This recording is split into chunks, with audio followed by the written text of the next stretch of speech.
This is what I'm doing today. Drilling holes in the log.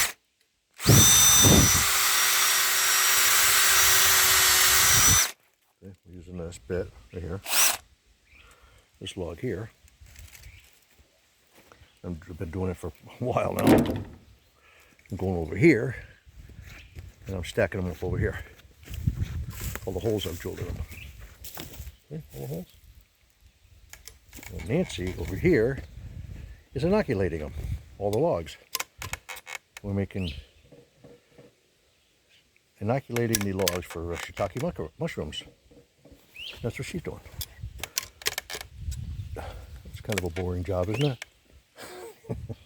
Then when we're done, we move them over here. She put wax on them too when she's over there. They're all sealed. Okay? They're all sealed up. We got 5 done.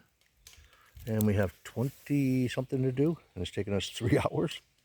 So I think we're going to be here for a while. But okay, we're going to start growing mushrooms, shiitake mushrooms here. Get all this property. We'll put them right over there in the woods.